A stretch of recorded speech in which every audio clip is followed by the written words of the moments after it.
So that frame may not look like much, but that's going to contain the structure of the panels that we're going to add to.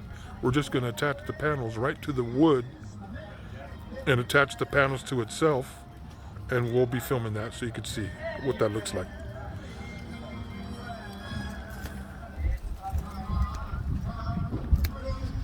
Just building a frame. And then you can see in the middle, you could see the water supply line.